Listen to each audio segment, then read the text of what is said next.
اللہ تعالیٰ نے ایک واقعہ بیان کیا کہ بغداد میں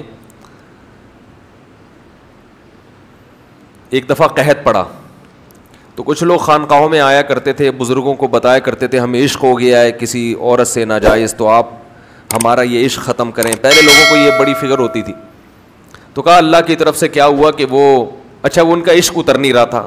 جو مشائخ ہیں علاج کر رہے ہیں, بھائی یہ کر لو وہ کہہ رہے ہیں, نہیں وہ دماغ سے بھوت اتر نہیں رہا. تو اللہ کی قدرت کے بغداد میں قحط پڑ گیا. فرمایا جب قحط پڑا ہے تو وہ سارے عاشقوں کا عشق خود بخود ہے.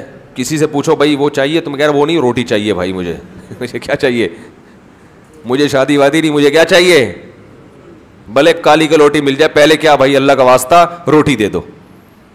تو یہ روٹی پانی ایسی چیز ہے کہ ابھی تو چونکہ سب کا پیٹ بھرا ہوتا ہے تو ہری ہری سوچتی ہے, یہ بھی مل جائے وہ بھی مل جائے, یہ بھی کر لیں وہ بھی کر لیں.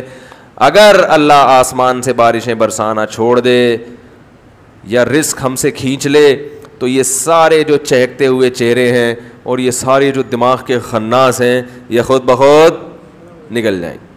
یہ روٹی ہے پیٹ میں اترتی ہے, اسی وجہ سے عشق بھی چڑھتے ہیں. وہ ایک بزرگ تھے, ان کا ایک مرید تھا, وہ عاشق ہو گیا ان بزرگ کی باندی پہ. باندی بزرگ کی ہے, عاشق کون ہو رہا ہے, بزرگ کا مرید. ایسا عاشق ہو گیا کہ ہر وقت اس کے خیالات. تو وہ انہوں نے کہا اس کا ٹیکنیکل طریقے سے علاج, انہوں نے بہت سمجھایا بھائی یہ حرام عشق ہے, حرام محبت ہے, غلط ہے, آخرت خراب ہوگی. اس نے کہا بس میرے دماغ پہ مسلط ہو گئی ہے. آج کل تو بہت ہوتا ہے یہ عشق معاشقے نا انٹرنیٹ پہ فیس بک پہ, تو ان کے لیے بھی بہترین نسخہ ہے یہ. تو ان بزرگ نے جب کئی طرح سے سمجھایا, وہ مرید سمجھ کے نہیں دے رہا تھا, تو ان بزرگ نے کیا کیا, وہ حکیم بھی تھے, تو باندی کو جمال گوٹا کھلا دیا انہوں نے. ہے تو بڑی نازیبا مثال مگر ہے بڑی موقع کی. تو جمال گوٹا یا جو بھی دستاور چیز تھی, اور اس کو جو موشن ہونا شروع ہوئے وہ کسی برتن میں جمع کرنا شروع کر دیے کہ اس کو پھینکنا نہیں ہے, عبرت کے لیے. وہ حکیم بھی تھے, ان کو پتا تھا کہ جب یہ مرنے نہیں دوں گا, میں علاج کر دوں گا اس کا, فی الحال وہ بندہ ٹھیک ہو جائے, اس کی بھی جان چھوٹے گی ٹھیک ہے نا, باندی کی بھی, اور وہ بھی ٹھیک ہو جائے گا. تو وہ برتے برتے جو ہے نا پورا جو بھی تھا حساب, اور اس باندی کی حالت ایسی ہو گئی, ہڈیاں نظر آنے لگیں, اس کے چہرے کی رونق ختم. وہ تو آپ دیکھو کچھ دن جب موشن ہوتے ہیں تو مریض کو دیکھنے کا بھی دل, وہ ثواب کے لیے تو لوگ دیکھ رہے ہوتے ہیں اس کو, مگر وہ اس کا سارا حسن ختم. انہوں نے پھر اپنے اس مرید کو بلایا, بولا کہ یہ باندی ہے جس سے آپ کو عشق ہے. اس نے کہا نہیں بھائی اللہ کی پناہ.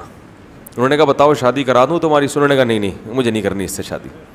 یار تم تو بڑے مر رہے تھے, تم تو اس کے بغیر نیند نہیں آتی. اس نے کہا یار یہ چڑیل نہیں چاہیے مجھے, میں ٹھیک ہو گیا, میں ایسے ہی ٹھیک ہوں. تو انہوں نے پھر وہ جو گند بھرا ہوا تھا نا, وہ جو گند جو اس کے جمع کیے تھے, اس مرید کو لے کر گیا, بولا اس کے اندر جب تک یہ تھا تم اچھی لگ رہی تھی, جب یہ نکلا ہے تو اصل میں یہ تھا جس پہ تم عاشق ہو رہے تھے. بات آ رہی ہے سمجھ میں؟ یہ گند تھا جس پہ تم, کیا خیال ہے بھائی؟ تو وہ لوگ مجھے لڑکے فون کرتے ہیں, وہ ایکٹریس ہے, وہ بڑی اچھی لگتی ہے, اس کی انٹرنیٹ پہ تصویریں دیکھتا ہوں, بد نظری ہوتی ہے, وہ بڑی کوئی بیوٹیفل قسم کی اداکارہ ہے, میں وہ اس کے جو ہے نا وہ جب تک اس کی تصویریں دیکھ لوں تسکین نہیں ملتا. تو میں ان سے کہتا ہوں کہ آپ جو ہے نا گوگل پہ لکھیں 1980 کی کوئی ایکٹریس, اور پھر لکھیں 2019 میں وہ کیسی لگ رہی ہے. 1980 میں کیسی تھی ویسے تو جائز نہیں ہے, لیکن عبرت یہ تو دیکھ ہی رہا ہے نا تو 2019 میں وہ کیسی لگ رہی ہے, تو ویسی لگ رہی ہوگی جیسی وہ ابھی میں نے باندی کی مثال دی نا. بڑھاپے میں بھی تو سارا جوس نکل جاتا ہے نا انسان کا. تو اس نے مجھے کہا یار بہت خطرناک. تو میں نے کہا جس پہ تم آج عاشق ہو وہ بھی چند سالوں کے بعد ایسی ہو جائے گی, بڈھی, دانت بھی مصنوعی, چہرے کی ساری رونق ختم. تو یہ پتلے ہیں, اللہ نے تھوڑے سے ڈسٹیمپر لگا دیے, کوئی تھوڑا سا نیلا پیلا کر دیا تو انسان اس پہ پاگلوں کی طرح عاشق ہو رہا ہے. تو شاعر نے ایسے موقع پہ کہا نا, ارے یہ کیا ظلم کر رہا ہے کہ مرنے والوں پہ مر رہا ہے.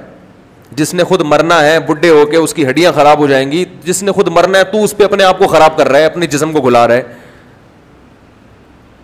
جو دم حسینوں کا بھر رہا ہے بلند ذوق نظر نہیں ہے. حسینوں پہ جو مر رہا ہے اس کا ذوق نظر بلند بولو بھائی نہیں ہے. تو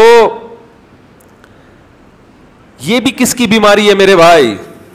دل کی بیماری. اور اس کا علاج اللہ نے کس میں رکھا ہے؟ قرآن میں.